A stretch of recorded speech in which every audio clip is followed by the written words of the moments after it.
Okay, welcome, and thanks for participating in this advisor support town hall, which we've entitled, How Are Your Clients Doing and How Are You Doing? My name is Marshall Beyer. I'm a Senior Director at the Canadian Securities Institute, and I'm going to briefly introduce the session and the experts we have brought together and provide some housekeeping notes before turning it over to our esteemed presenters. While you as advisors are not physically on the front lines of this crisis, you certainly are on the front lines in a very significant way. You help enable your clients' life goals through the financial advice and planning you provide. And those goals right now that many clients have worked years towards are under some threat. Yes, maybe perceived and maybe overblown in some cases as fear gets the best of all of us, but actual in other cases. You not only have to deal with your clients' fears and concerns, but also deal with your own personal challenges. It's not an easy time to be an advisor, but it is an important time as your actions can really make a difference in your clients' lives. Probably an understatement, but you have an opportunity here to really reinforce and enhance your value proposition. In trying to determine how we can support the advisory community, CSI reached out to members of its advisory councils and landed on this event that will touch on these three main areas. Personal stress management. As we know, it's difficult to deal with clients if you are not whole yourself. Client relationship management and the types of conversations you should be having with your clients, and practice management. So managing your practice through these challenging times and setting yourself up for growth and success in its aftermath. The session is 90 minutes long and will be structured like this.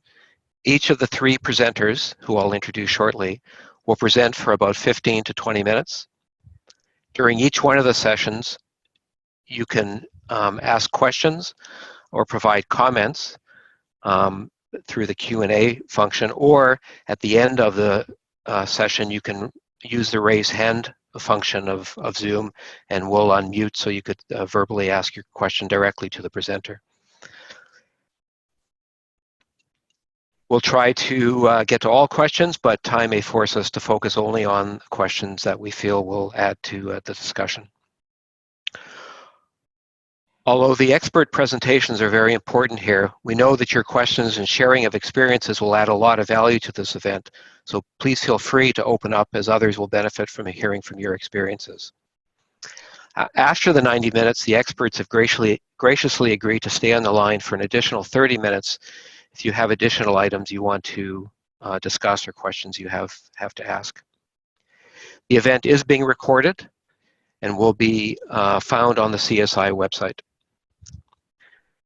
So we are very fortunate to have three excellent presenters. Barry LaValle, many of you are familiar with Barry, so he's been involved with CSI for many years.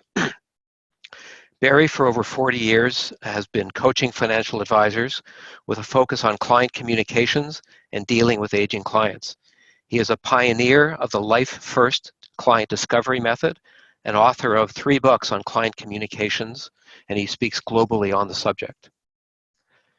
We're also very fortunate to have Lloyd Williams. Lloyd is the editor of Think Counterintuitive blog and the founder of the Mastermind Group. He is also the author of Attract Clients, a financial advisor's guide to building and running a practice.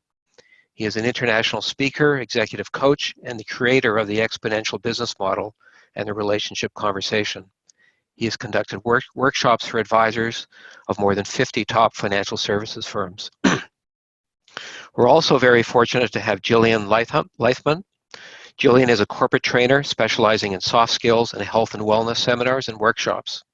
For the past 16 years, she has been teaching people how to deal with personal and professional challenges. She teaches organizational behavior at the Goodman Institute of Investment Management and leadership development in the Executive MBA program at Concordia University.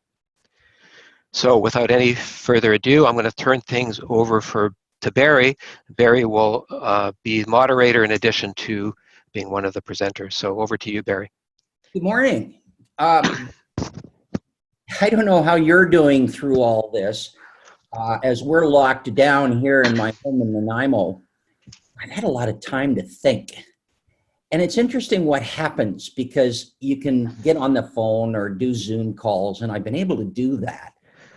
But I've also thought a lot about our business. Now, as many of you know, I am a proponent of this whole thing called financial life planning or the life first approach, because I felt that in the evolution of the advice business, the pure middleman or middlewoman was going to disappear. And what emerged in the future was going to be the advisor who focused on educating, coaching, mentoring, but not on doing anything that a machine can do. So a lot of the financial calculations, a lot of the financial planning that people do, that's probably all going to be taken over at some point by a machine. Now, I thought this would be what happens, but as I've talked to people around the world and I've contemplated where I thought we would be in the cycle, I realized that our present day challenge has fundamentally and will fundamentally change the nature of the financial advice business. In the space of 1 month, we're going to see a paradigm shift, I think, unlike anything that we've seen in the history of our industry. So I call it a new day. I could sit around and bemoan the fact that, the more things change, the more they'll stay the same, and we'll get out of that. And I don't know when, but it's going to be all the same, and we'll just go back to what we do. But I don't think so. I look at clients and look at people who have people in the hospital and people who are friends or family who have died, and the fear that we're going to get it and all these things because they're sitting around in their homes like all of us are. And they're thinking about what their future is too. Much of the population's older. And if the role that emotion plays in their decision-making wasn't as big a factor before, you got to know it is now. As they look at their lives and they're starting to measure off their lives in terms of one COVID-19 infection or whatever, as opposed to thinking they're going to live forever, they become much more introspective. I think, though, if we look at it in the positive, in the glass half full, as opposed to the glass half empty, we can start to think of things in terms of it's a new day. It's a new day. We know what the existing condition is. But for us, trying to run a business, trying to be valuable human beings in our community with our families, trying to make sense of our lives in the middle of COVID-19, we recognize, hey, we got to suck it up. We've got to figure out, how do I do something with this? Now, from a business perspective, I think that the business is fundamentally changed. And here's what I think has changed as far as this business goes. As we look at the business that we were running, which was really a financial advice business, what we found was we were able to help people plan for retirement, share things with their clients that had to do with their financial success in the future, etc. But that's not the same anymore. Right now, we've got to say, when we emerge from this, what's this all going to look like? And as we figure out what it's all going to look like, we then get the opportunity to say, okay, so how do I reposition my practice so that in repositioning my practice, I can figure out where my business needs to go? And if we're able to do that properly, then we'll end up as the winners out of all this, if there is such a thing. So here's what I want you to think about as you listen to myself, to Dr. Jill, and to Lloyd. I want you to think about your future, your business, because I know you can look at it and maybe your revenue's down and you're wondering where clients are going to come from, or people who won't talk to you because the markets are volatile and your moods go from every day the market's up 1,600 points to down 1,000. Let's look at what happens at the end of this. What is your practice going to look like? First, I want you to think about whether you foresee any changes and what those changes are going to be. And then clients feel different, but how does that affect you? How much do they feel different? But in that, if you're going to react to them feeling different, then how much can you be different in order to serve their needs? You see, same old is not likely to work anymore. New day. Clients have changed through this. Fundamentally, society has changed. How's that going to affect you and the way that you run your business? And then finally, understanding all this, how are you going to prepare for the future? What's it going to look like? When I say I think you should take a different approach, well, great. Tell me what that approach is. Tell me how I do it. Unless you're sitting there going, nope, I've always done it this way, and I'm going to keep doing it. And then I could come back to you and say, yeah, but forget the fact that clients have fundamentally changed. We got other things that are disruptors out there, don't we? We've got the impact of artificial intelligence on the business that was going to hit us anyway. We have the emergence of women as the key decision makers in the investment management area. We've got regulations. We've got the fact that much of what clients can do, they can do online. All of those things. We're going to hit us anyway. Well, let's take advantage of where we are and say, okay, so what can I make out of all of this? And as you do that, think, what kind of skills am I going to need? We're all smart people, at least we tell each other that. But it's going to be the communication skills that you have that will likely win the day. Your ability, not just to connect head to head, but heart to heart. That's the advisor that's going to win in all of this. It's the head-to-head part of it. It's still going to be there. But remember that anything a machine can do, you're not likely to get paid for. It's the heart to heart. And that's going to be a key element in what this business will look like as we emerge from this crisis.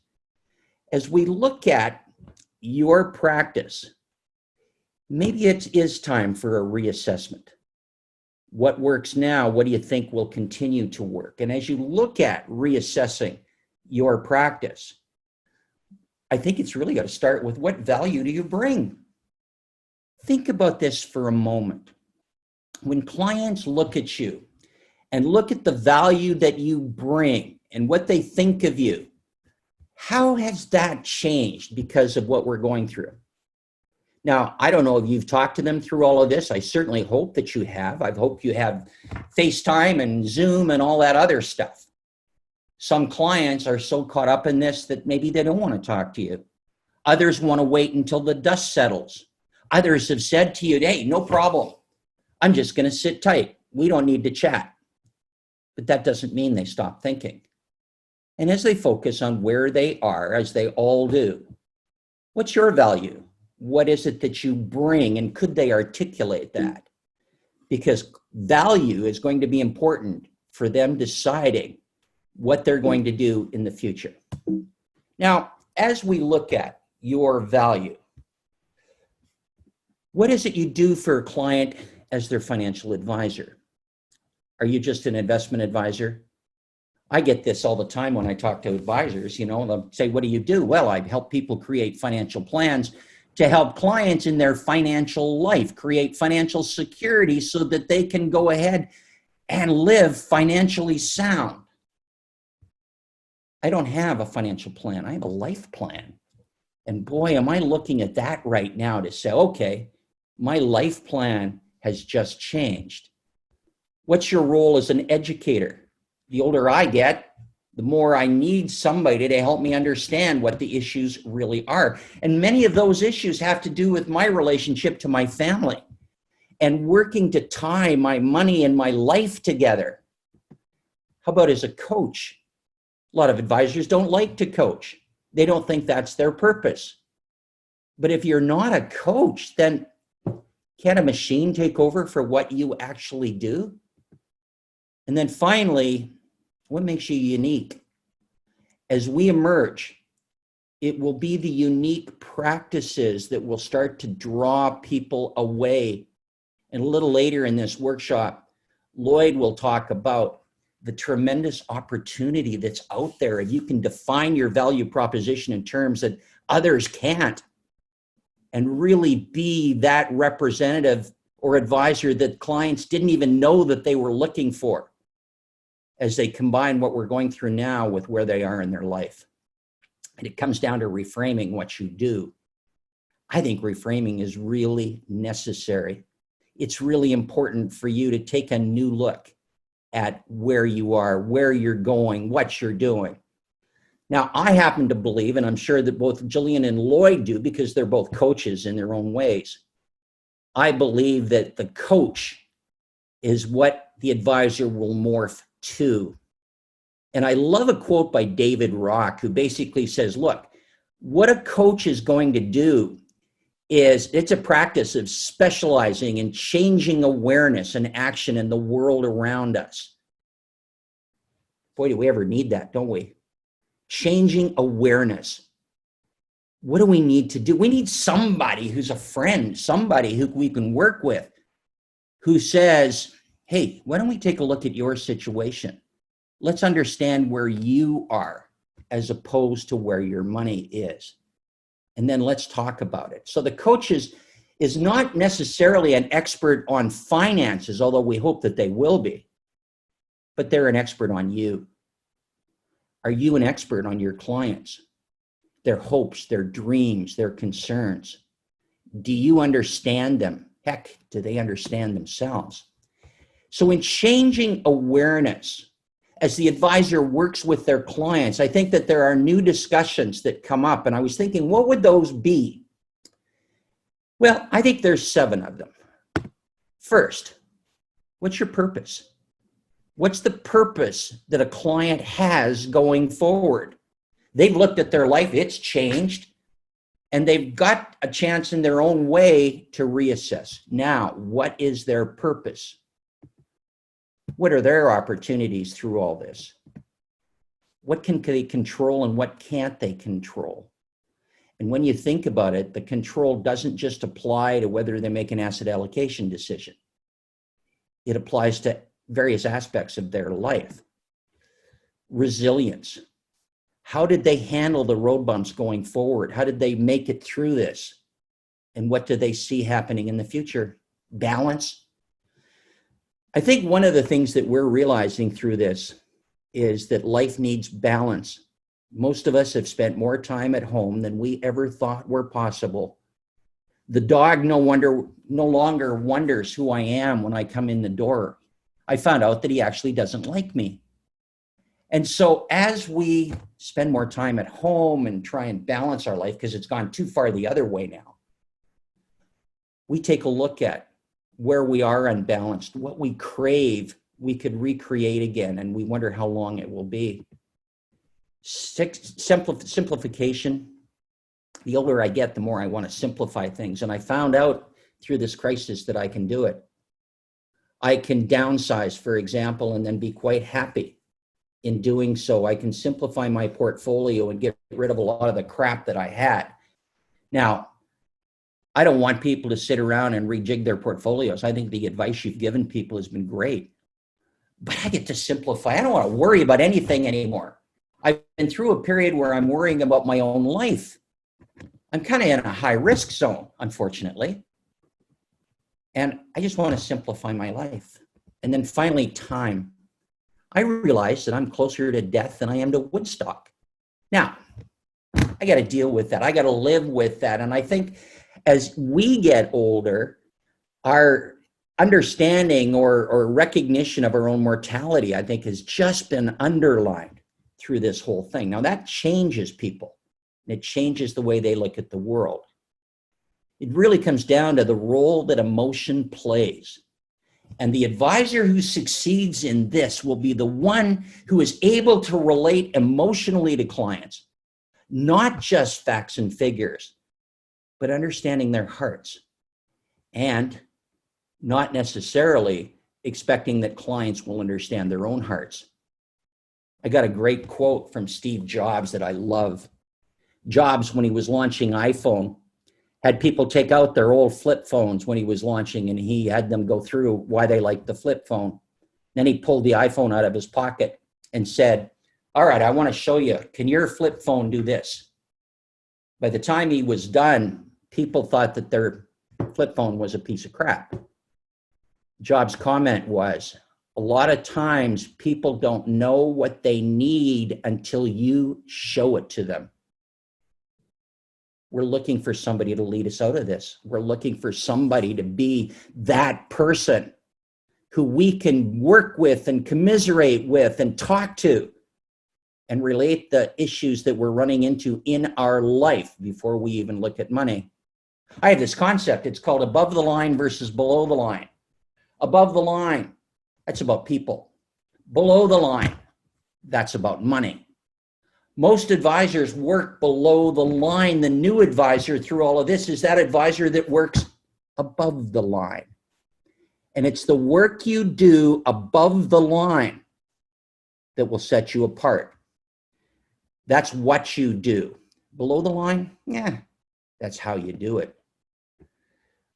I really believe that you should consider being a life-based advisor. And all that means is that you're going to focus on life needs, on concerns over financial solutions. You start with the person above the line, and then you tie the financial solutions to that. You create a life-based discovery system so that you're good at asking the questions, did you know, have you thought about, that really start to draw people out. It's going to be the conversationalist that wins. You look at becoming an educator on life issues, seminars that help people understand themselves, and then tie the financial issues to that. And that coaching role then becomes the thing that you do. And you want to make sure that your clients, your marketplace understands that your client is a person. It's not a portfolio. As you look at putting together a discovery process, you want to change to describing what it is that you do. I think you do 5 things through all of this. I think you help and protect family. You protect and help them enjoy their lifestyles. You help them achieve financial comfort so that they can sleep at night. You help them plan for the unexpected and the expected. And then you help them build a legacy.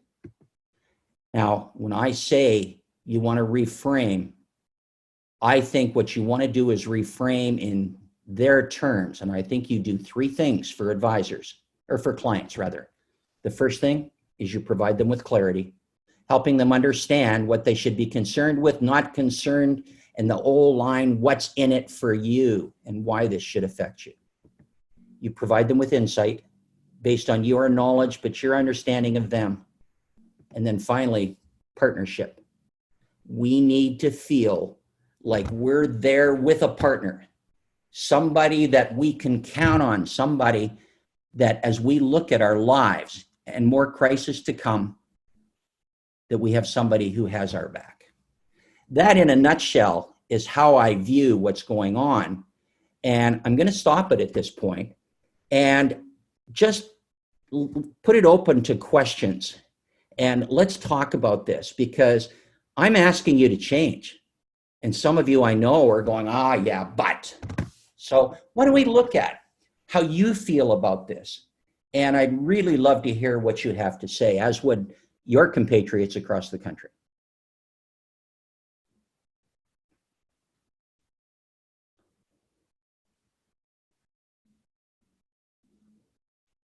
I know it takes a bit. I've got a question that's just come in from Lethbridge. And the question is, look, don't we already do this? Don't advisors already know about their clients? Well, thanks, Bob. I appreciate that question. Do they really? Like, don't we just know the things that we need to know in a new account application? Or don't we just understand what we want to understand in order to position them for something that neither one of us understand, like retirement, for example? You see, if you think you're already doing this, I think that's great. My hat is off to you. But remember this, It's important to do it, but it's even as more important to be seen to be doing it. All right. Next question. I have a question from Margaret in Nova Scotia. Barry, how easy is this to do? I mean, it's a completely different way than we've been operating. How do I tell my clients that I've found religion and that this is something that I'm now going to do? And I get this question quite often, and my response to that is that in the evolution of our business, this was going to happen anyway. And I think that that's how you describe it. I think you describe the new way you're positioning yourself in terms of, this is where I need to go to provide you with the best kind of advice and support that I can give you. I don't think it's enough just to be a financial advisor anymore. I want you to think of me in a different way. And in order to earn your trust there, I really want to get to know you, to understand the things that perhaps I don't understand. And so I'd be taking a look at every one of your clients as a first step to say, hey, I want to take you through what I'm going to call rediscovery. And I'm going to try and learn as much as I can, because if we have to go through this again, I want to be armed with the knowledge that I'm going to need on you and your family, and we'll work on tying finance and life together. That's where I'm going with my practice, and I don't care where the rest of the industry is going, but that's where I'm going. And if that's the kind of advisor you're looking at now, then I want to be that advisor for you. Okay, we have another one from the Toronto area, and that is, when do I start this? Do I start it now, or do I wait for this all to be over and the dust to settle? Good question, but I think for some of you out there, you're already doing parts of this. Hey, this stuff isn't difficult, but just look at some of the questions that I asked you earlier. Where are you now? Where do you want to be? And I love the questions that Leo Pusateri once put together. And Pusateri Consulting is a group out of Buffalo, I think. And Pusateri says, all right, 7 questions. It's like, who are you? What do you do? Why do you do it? How do you do it? Why are you unique? And why should I do business with you? All of those things I think you've got to go through. If you're not being self-reflective right now, then that's a good way to start. And then start to build towards, how does that fit in to the practice that I have? Marshall, I'm right on time. I'm going to turn it back to you unless there were any other questions that I am missing. No, that's good. That's great. Thanks, thanks, Barry. And I think we're going to turn it over to Dr. Joe right now, and take it away. Great. I'm just going to, Barry, are you still sharing your screen? I am, but I'm going to get rid of that. Okay. Hang on.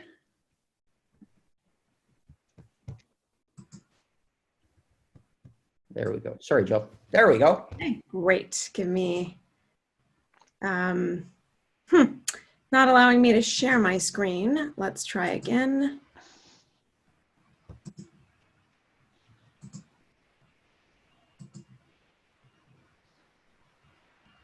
I'm having difficulty sharing my screen. Are you sure you're out? Yeah? I'm out. You're out. Not to kick you out. Oh, no. Just to, as Joe's looking at that, I've been working with Dr. Joe for a number of years. And not only has she really been a mentor to me in the area of retirement, but I love her view on things like stress management and change management. And I thought that she would be a great addition, along with Lloyd Williams, to our panel to help you understand about yourself and what you're going through from a stress management level. And also, what are your clients going to do? So there we go, Jill. I see your screen. You see my screen. Okay. Yep. Good stuff. We're good. Good stuff. Okay, great. Just going to, okay. So thank you, Barry. That was very inspiring. That was a really inspiring message. And I'm going to take off from what Barry was speaking about. And I want to talk about going from panic to possibility and partnership. So, of course, before you can move in that direction, you yourself need to feel more stable. And so part of today's discourse and discussion is really to talk to you about, well, you know what, how do I console my clients if I myself am really, anxiety ridden or depressed or feeling a great sense of overwhelm?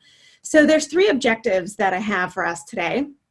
One, I want to explain what happens to physiologically, neurologically, what happens to the brain actually when we do experience the sense of stress. And of course, I want to give you some, I really believe in tiny tweaks. I'm not going to ask you to overhaul your entire life. I'm going to ask you to consider taking some small steps.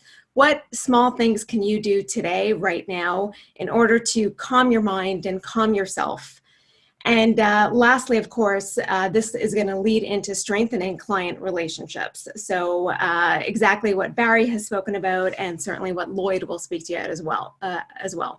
So I want to take to our participants for a moment. Can you remind me if our participants could they raise their hand, or can they weigh in and ask can they do that, Barry? Yeah, they can. They can? Okay. So I have a question for the audience. Ruby Lohid, Yanni just raised her hand. Okay. She's quicker than I am. So here's the question. As the news started to trickle in, did you start replaying old memories of SARS, of MERS, of swine flu, of H1N1? And I see from from our attendees that a lot of hands have gone up. Okay. Thank you all for participating. And I'm sure that and how many of you, here's my second question. How many of you felt like this? How many of you felt deflated and nervous and exhausted and had memories coming back from these previous pandemics and where you got really, really, concerned or depressed or overwhelmed about the current situation? So I see we still have hands being raised. Okay. Thank you all for participating. We like to get some audience interaction in on these things.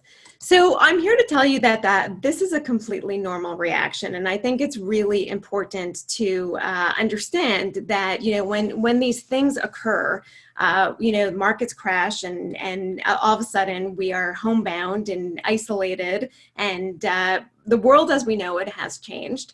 It's really a normal reaction to feel stressed, to feel overwhelmed, to feel depressed, and perhaps not even know what to do with your practice. And what do you do? Who do you reach out to? Do you speak to your clients? Do you not speak to your clients? And you yourself are probably going through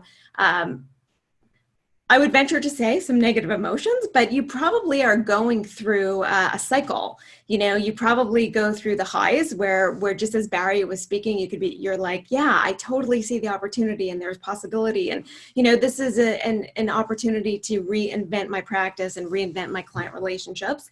And I would venture to bet that in the same time, the same hour, at the top of the hour, you might feel like, how am I going to do this? And where do I even start? So experiencing all these reactions are completely normal. You're welcome to the human race. We all do have these types of reactions to these scenarios. The key here, however, and this is what I want to impress upon you, is that we don't want to stay in the space where we're feeling overwhelmed, where we're feeling like we have no control over our lives, where we're not so sure how to connect with our clients.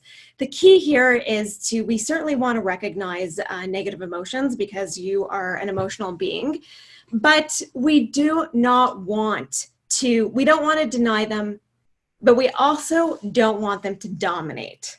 Okay, I think that's a really important point. Let me repeat that.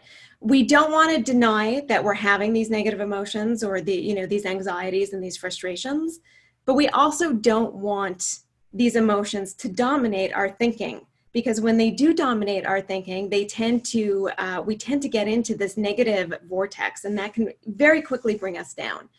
Now, maybe you don't know this. Most people don't know what emotion stands for, but emotion actually stands for energy in motion, which means that when you're feeling these anxieties, when you're feeling overwhelm, that energy needs to go somewhere.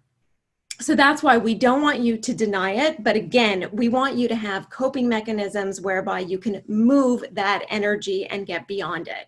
Because that's where you need to be in order for you to be on top of your practice and to be, connecting with your clients. As Barry was saying, in this new way, you yourself need to be calm, cool, and collected. And when the brain is stressed, okay, what happens to the brain when it's stressed from a neurological perspective is information actually gets trapped in the base of the brain. And the base of the brain is our primitive side of the brain. So the brain, and I'm sure you've experienced this, maybe take to the chat and tell me if you've experienced this. If ever you've had a fight, let's say, with your partner, and you had a fight with, I apologize for that.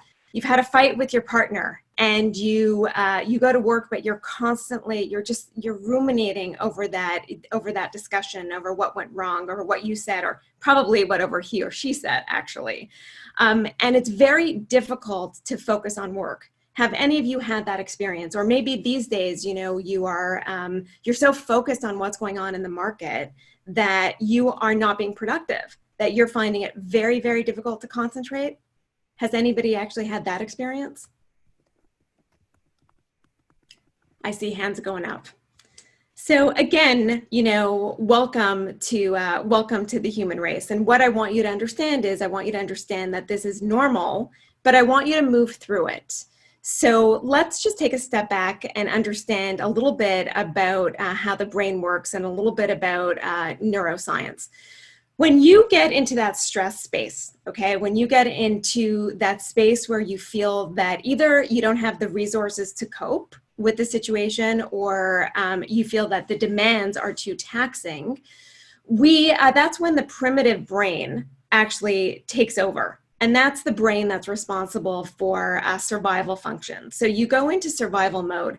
When you're in survival mode, this is what the brain actually looks like in survival mode. So it's my previous slide that I was showing you. Your brain in survival mode, you're not thinking clearly. In fact, you're probably ruminating over the same situation over and over and over. Now, in order for you to calm your mind and to get a sense of control over yourself and over your emotions, that information needs to actually move through the brain. It needs to actually go through the limbic system and then to the neocortex. So the neocortex is the part of the brain that is responsible for judgment and reason. This is the part of the brain that could think through situations clearly, that thinks critically, that thinks objectively. But when we are in the primitive part of the brain, when information gets stuck and we feel a lack of control and we feel stressed, information cannot flow from 1 to 3. If you see my brain, it cannot flow from region 1 to region 3, which means you are not thinking clearly. Okay. Now, if you get stuck in this, when your brain gets stuck, actually, I should say, in this arena on focusing on just everything that's going wrong, you can't be calm. And believe it or not, the research tells us that your IQ falls about 12 points. Now think about what that means. If you're having a discussion with somebody and you're getting really heated and you're getting really upset, and your information is getting stuck in that primitive part of your brain, you're probably just repeating what you've been repeating, and you might escalate and repeat it louder in the hopes that the recipient is going to hear what it is that you have to say. But the truth is, if the recipient's brain is just as much in primitive mode as yours is, you're not going to reach an objective resolution. So the good news is we do lose, 12 IQ points when we're in that primitive state. but we do get them back. Okay, that's the good news. We do get back our IQ points. However, it takes some time.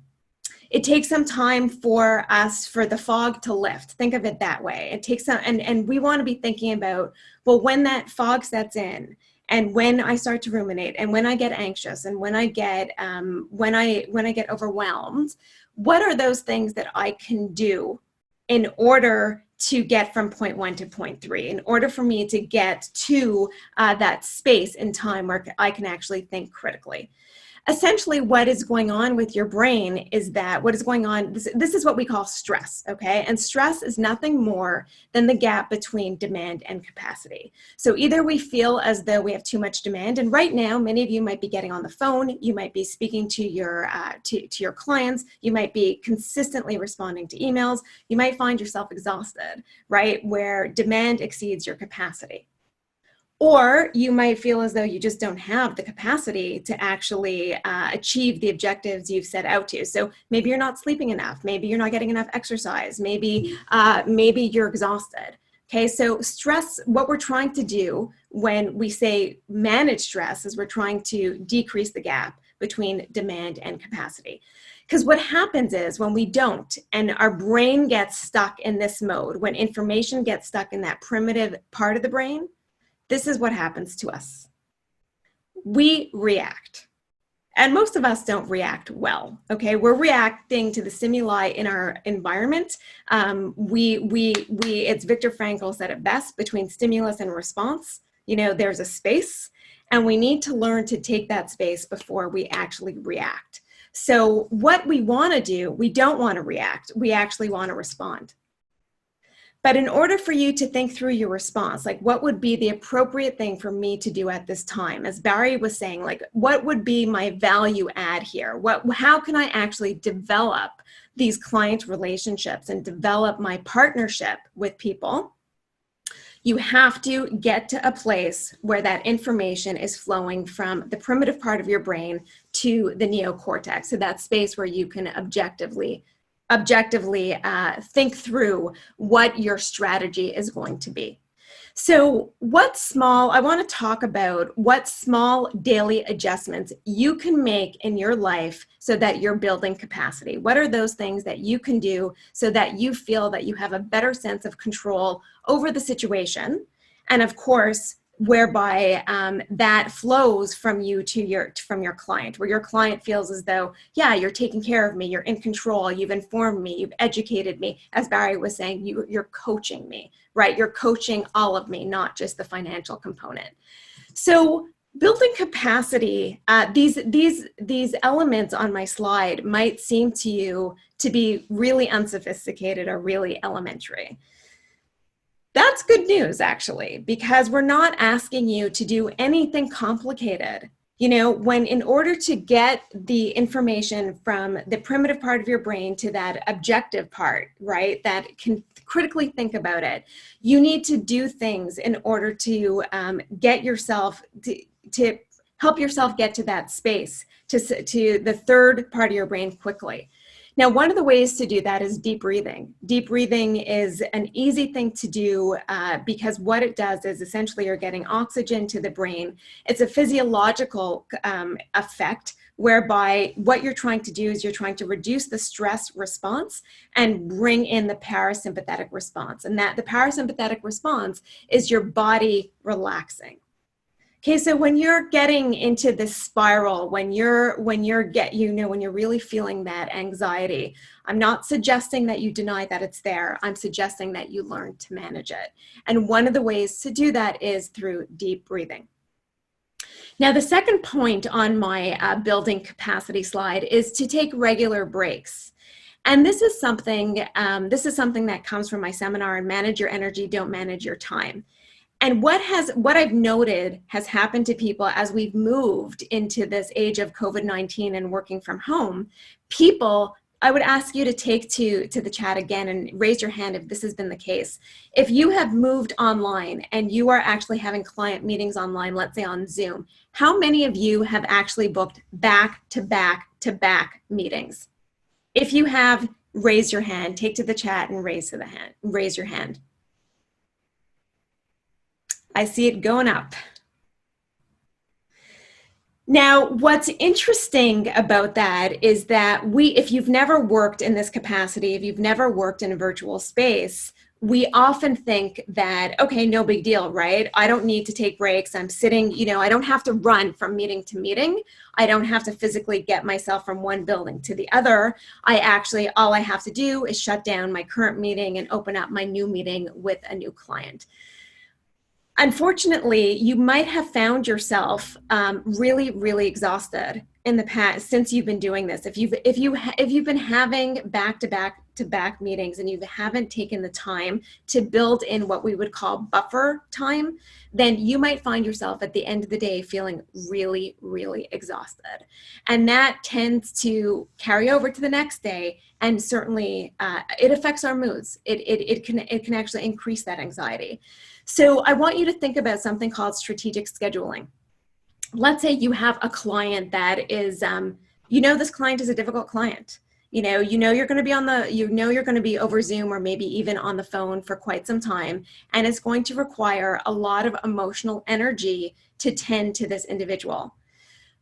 I want you, after that client meeting is over, to build in buffer time between yourself and the next meeting. Because what happened, you need some time to decompress. You need some time to do your deep breathing. You need some time to actually go away and come back so that you can attend to your client in full capacity. Okay, so that you have the energy to listen to your next client and be fully present to listen to what their concerns are. And as Barry was saying, what are their hopes? What are their dreams? How can you help them better navigate this situation? So in order to do that, you need to build in regular breaks. Now, by the way, one side effect of this is your family will like you a lot more at the end of the day because you won't be as depleted and you won't be as exhausted. The third point on my building capacity slide has to do with exercise. I can't say enough about exercise. I know that we're limited in terms of, our options, but I think we've been so blessed that the weather's getting better. I live in Montreal and it's even getting better here. So you want to get out when you can. You want to, at the very least, go for a 30-minute walk. But remember what I told you before. Maybe it's worth going back to. Remember I told you that emotions stand for energy in motion. Your anxiety, your overwhelm, even your elatedness, if you're super excited that maybe you're one of the lucky few that sees the opportunity in this whole situation, energy has to go somewhere. So we want to manage that energy by getting exercise. So especially that anxiety and depression. And interestingly enough, you might actually find it very difficult to move. You might find that you're really too tired to move. My suggestion to you is do something. Do something. Maybe it's not a 30-minute walk. Maybe it's a 10-minute walk. But go outside and go get some fresh air. Exercise, we know from the literature, actually has a profound effect on mental health and well-being. And it even actually, for those of us that struggle, perhaps you struggle with depression, exercise has been known and has been shown to alleviate depression.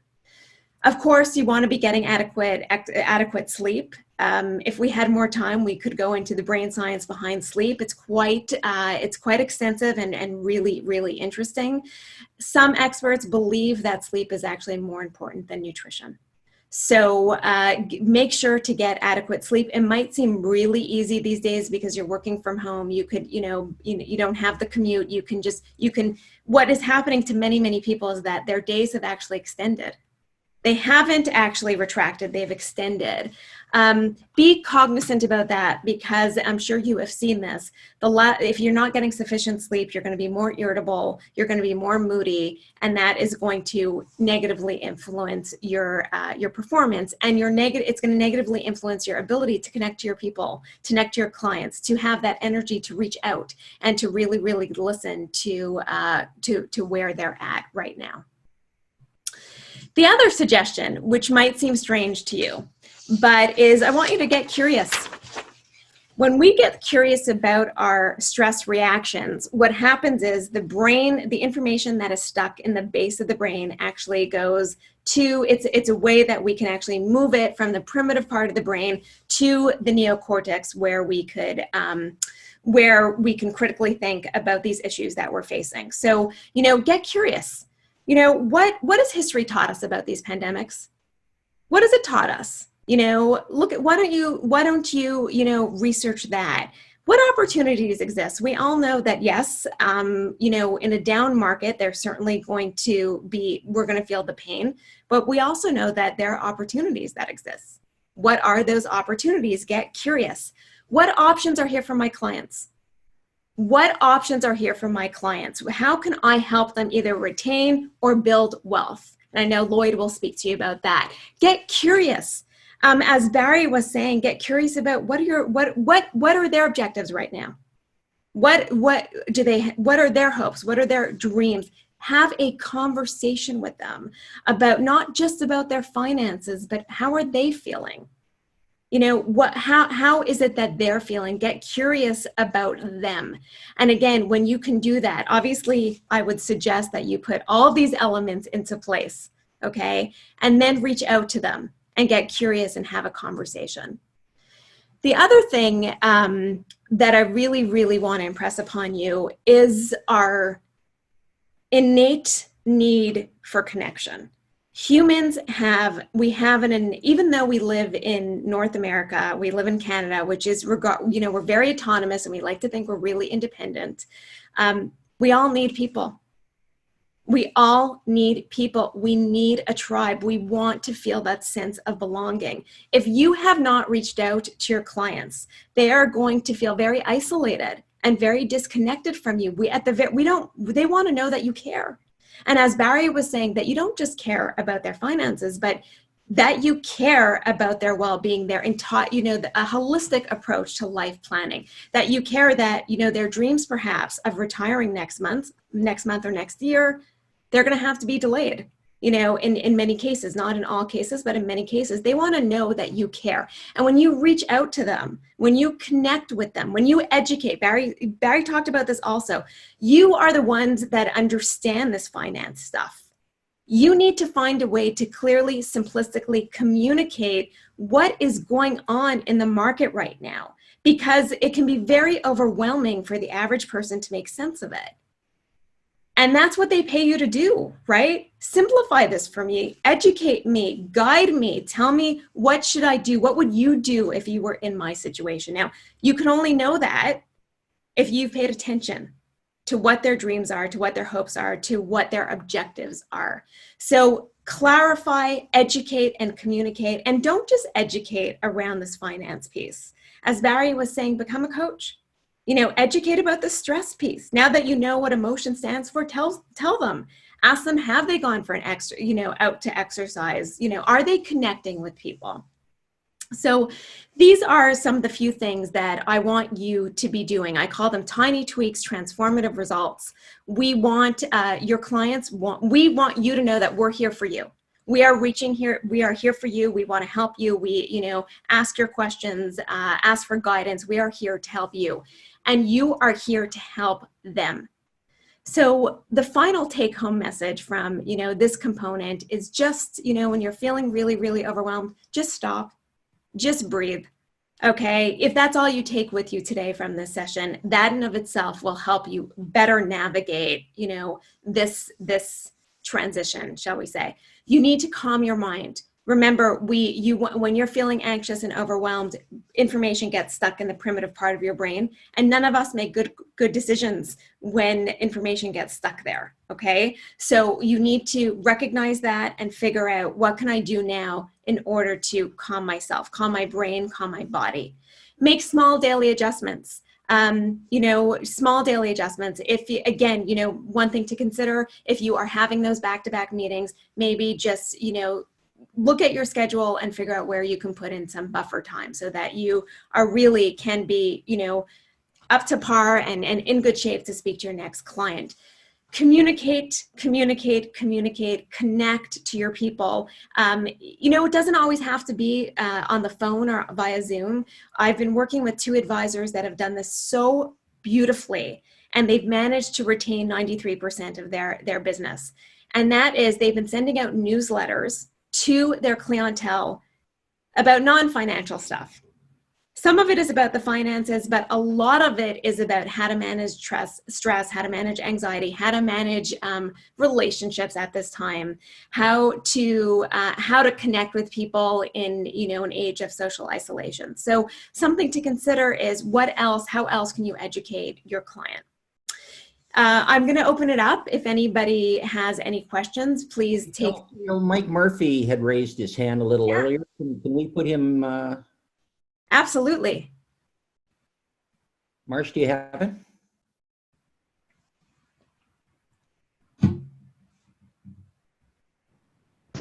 I don't see him. Okay. Yeah. So is there anyone else? While we're looking, Misty LeBlanc just said her idea behind trying to exercise in the time of COVID-19 was to do housework and dance in your living room. Love it. I love that. Yeah, not the housework part, but now that I've been home, apparently I have to do that. So. Yeah, make it fun. Hey, Mike, do you want to raise your hand again and we'll find you?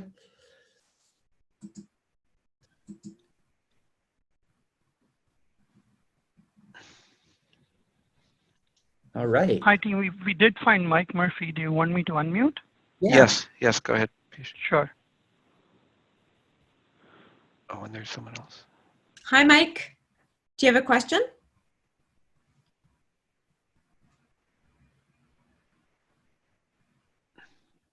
Should we go to the next person?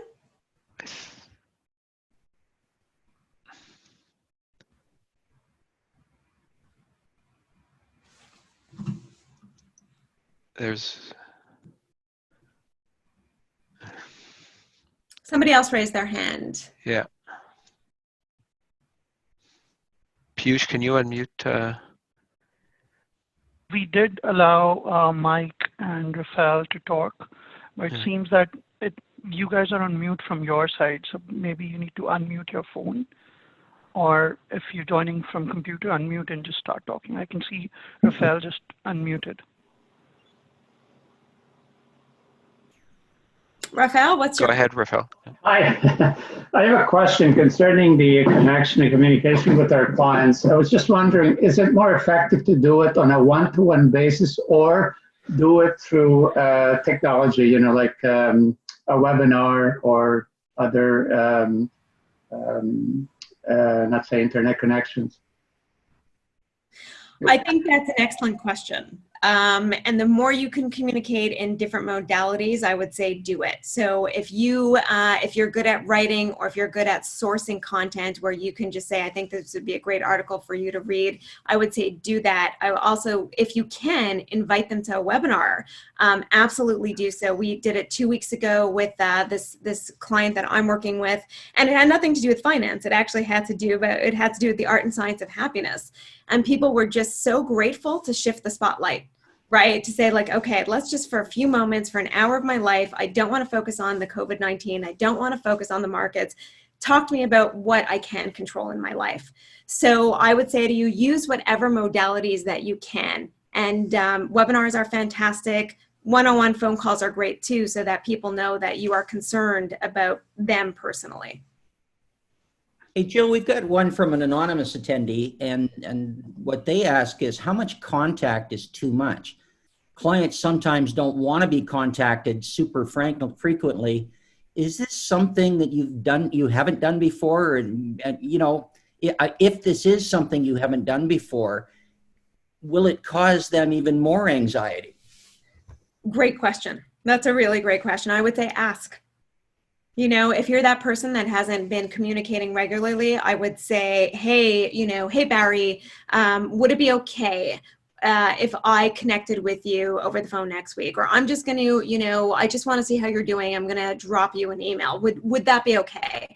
So if you're concerned about whether or not that's going to cause, your people anxiety, just ask. People will tell you.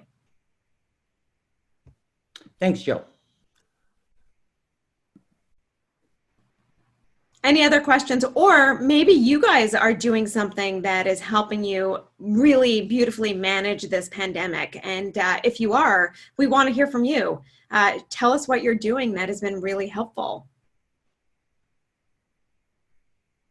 Well, Ruby Lohidiani has typed in and said that she does yoga, meditation, walking in the bush, and then she notes physically isolated. Thank you for that. And trying to stay connected with clients. Fantastic. Great. Keep on doing it, Ruby. I see there's a Saba that raised her hand. But I'm not seeing her. Piyush, do you see her? Maybe they lowered themselves. Like I did see somebody raising their hand and then lowering it. So, Saba said, did you have any sources we can reference? You mentioned the art and science of happiness.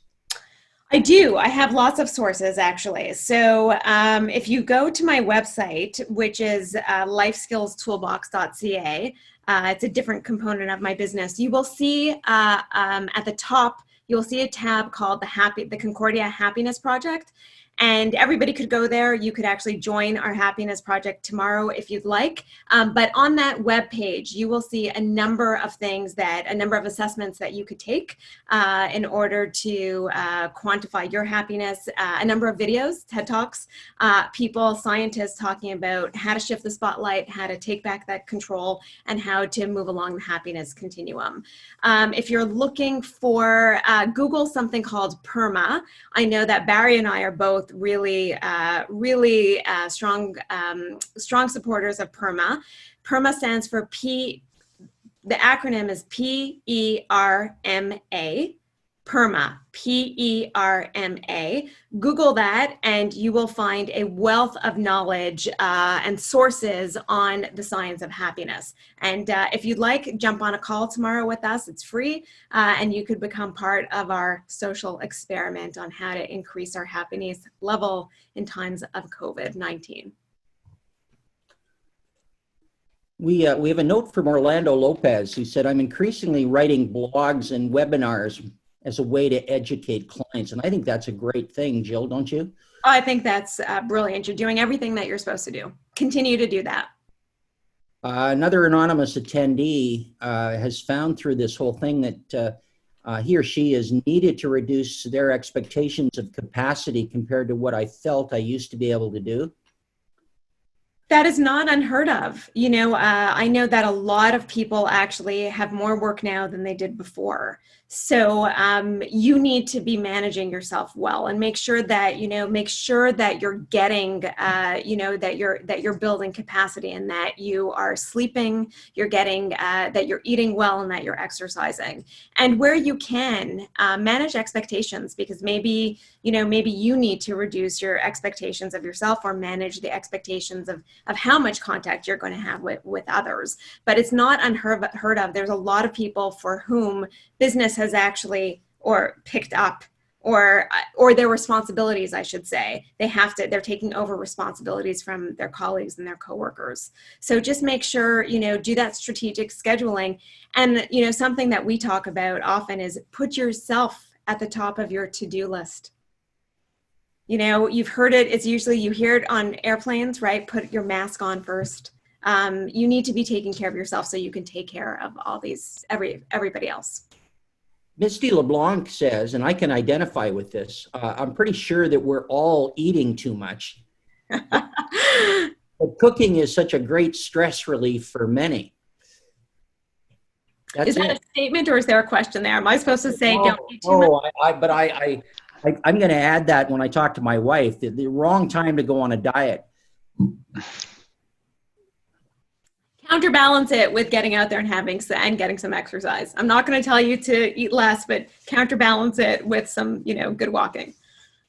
I see that Steve Morozic has just raised his hand. Steve, you're up. What's your question?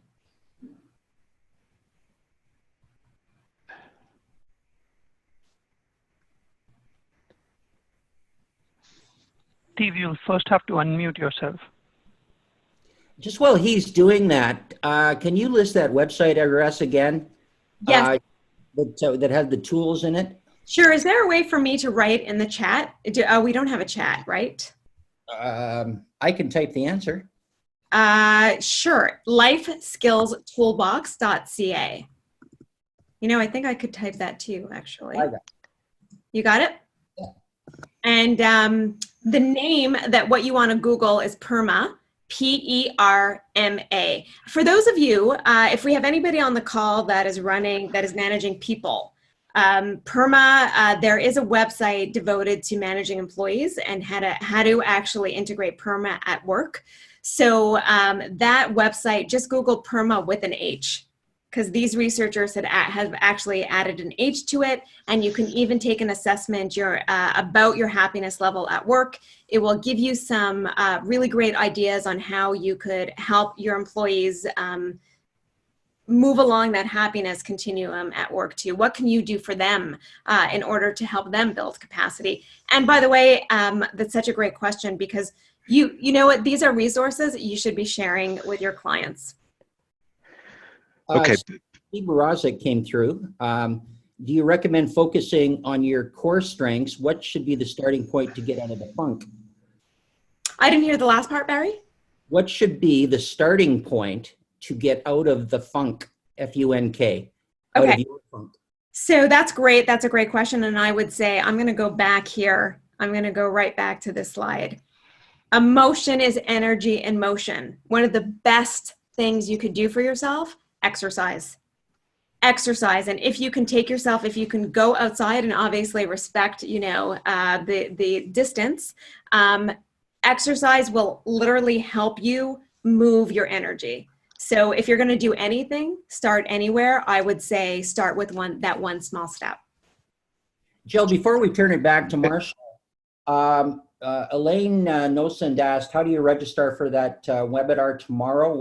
How do we get in? Sure. So if you go to Barry, I think you said you had the website. Yep. So if you go to the website, lifeskillstoolbox.ca, you will see at the top a tab that says the Concordia Happiness Project. You guys can find some resources on happiness there. There'll be more tomorrow, and there is no link there on how to register, now that I think about it. I'm going to turn this back to Marshall because Okay. I know Lloyd has some really great golden nuggets he's going to share with us. Yeah. Okay. Thanks, Jillian. That was great and lots of questions. And I think after 1:30, there might be an opportunity to respond to some of the questions we haven't got to yet. So I want to turn things over to Lloyd Williams, and Lloyd is going to focus on your practice. Over to you, Lloyd. Thank you, Marshall. Welcome, everybody. It's glad to be here. And it's good to see this involvement and your participation. I remember October 19th, 1987, like it was yesterday. My chest tightened as I watched the stock market fall and the largest percentage drop in a single day. It was over 21%, almost twice the second worst day in history, March 16th, 2020. In 87, everyone was in shock. Advisors were afraid to pick up their phones. Clients avoided calling because fearful for what they were going to hear. I remember the older brokers when I was 27 years old. I remember the older brokers reminiscing about how it was just like 73 when they played cards with each other for weeks because the phone stopped ringing and nobody would talk to them. The threat we face today is the same. Yes,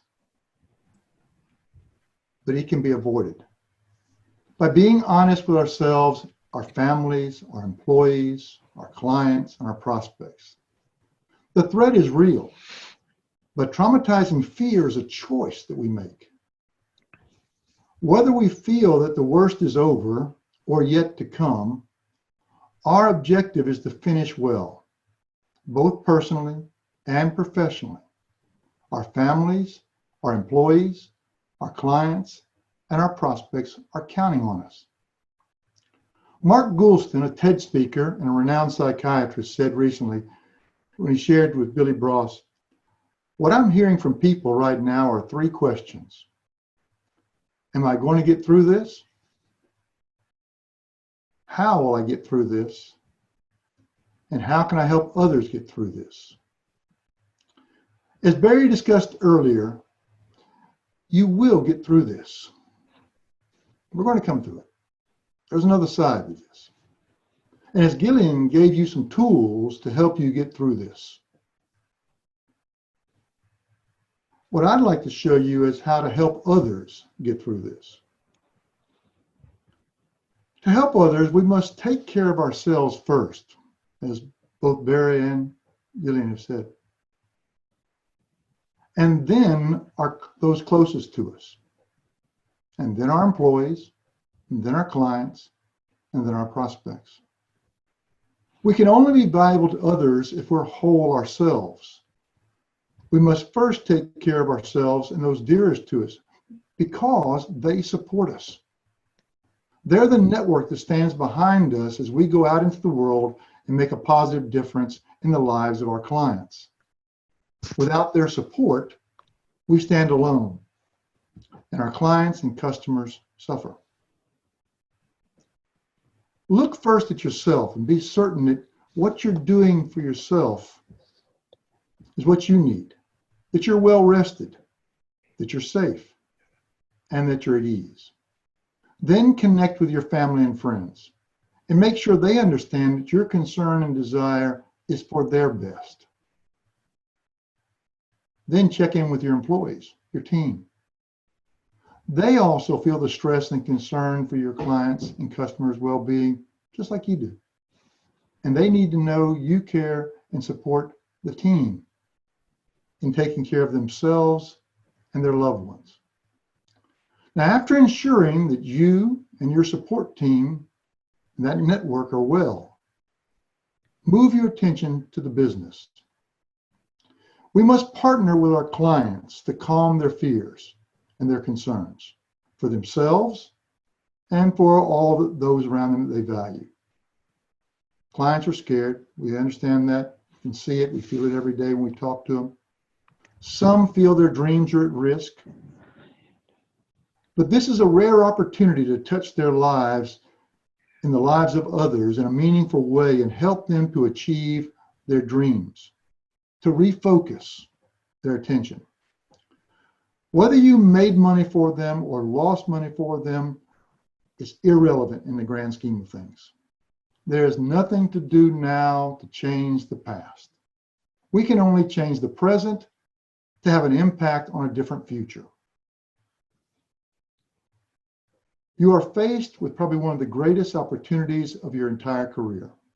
But before you pursue that opportunity, you must first settle your clients' fears.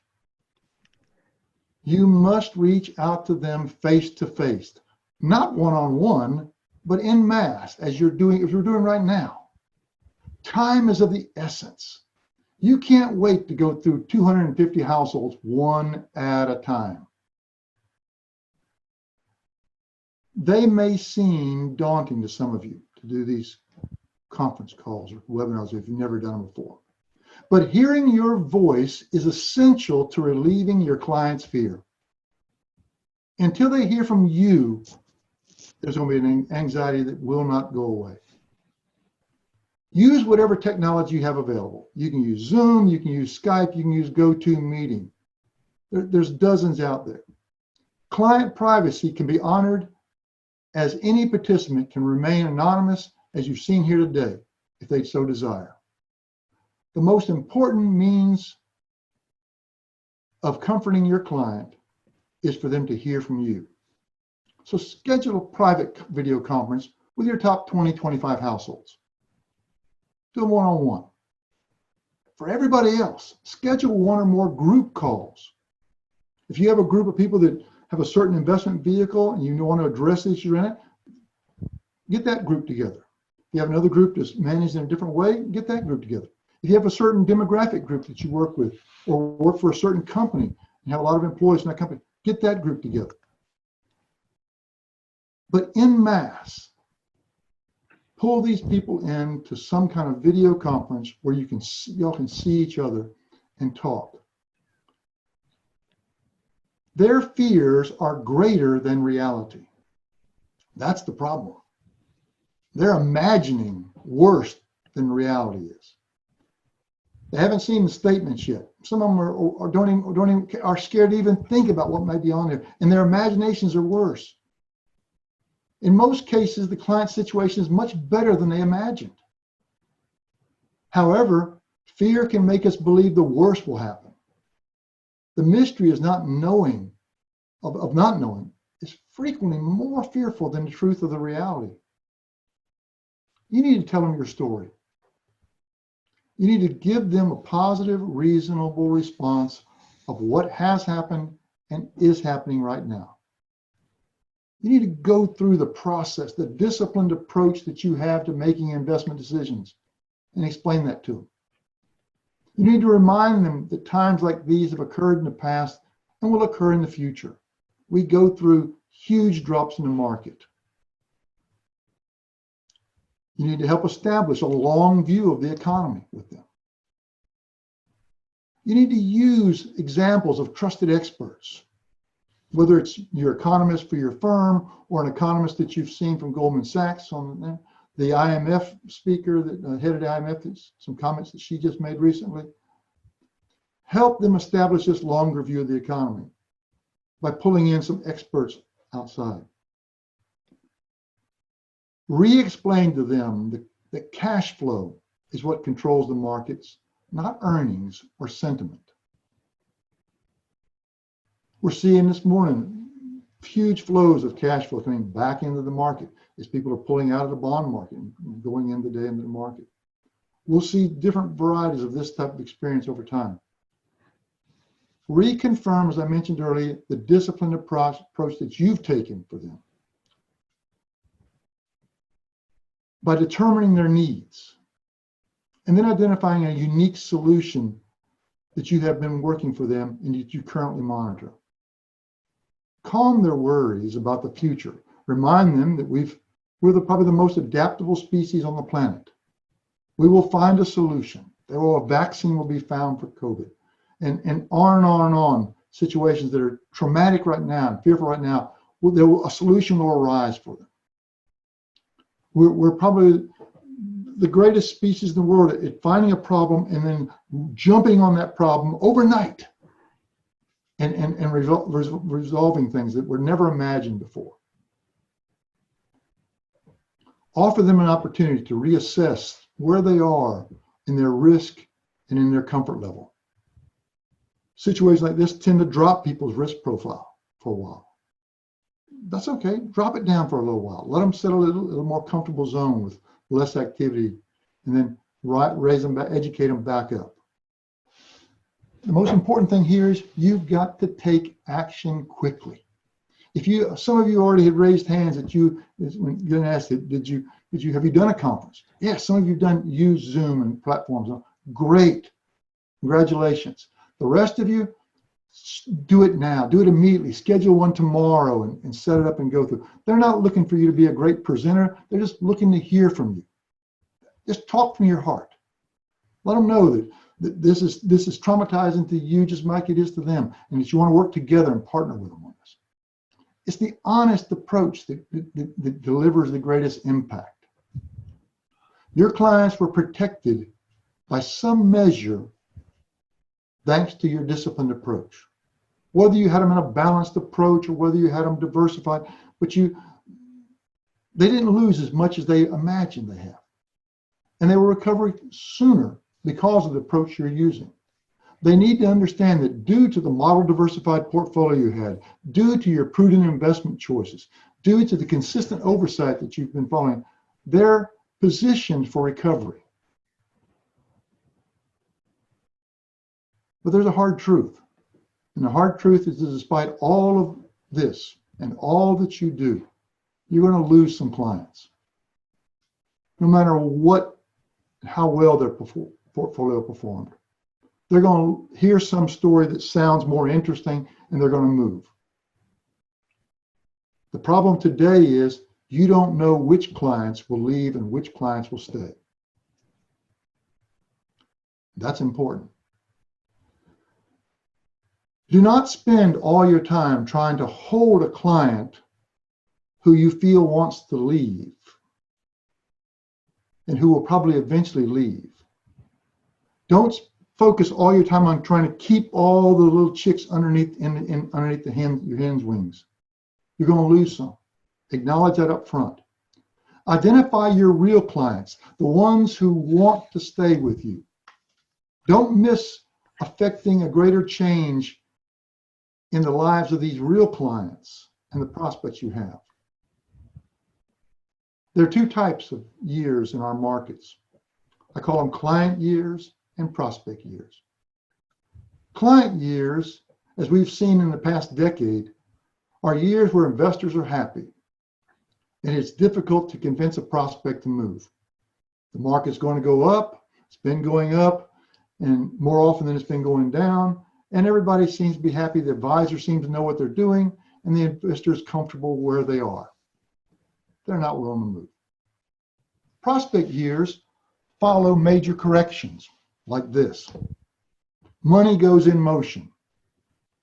With major declines like 87, 90, 96, 2000, 04, 08, 20, a lot of money is going to change hands. You can gather more assets in a single year in the next 9 months than you have in a decade. Some of you are capable of doubling your assets between now and the end of the year. During my career, we doubled our assets under management in a single year 3 times. 88, 91, 97. The years that followed major corrections. The team continued to double their assets in 02, 01, 05, and 09.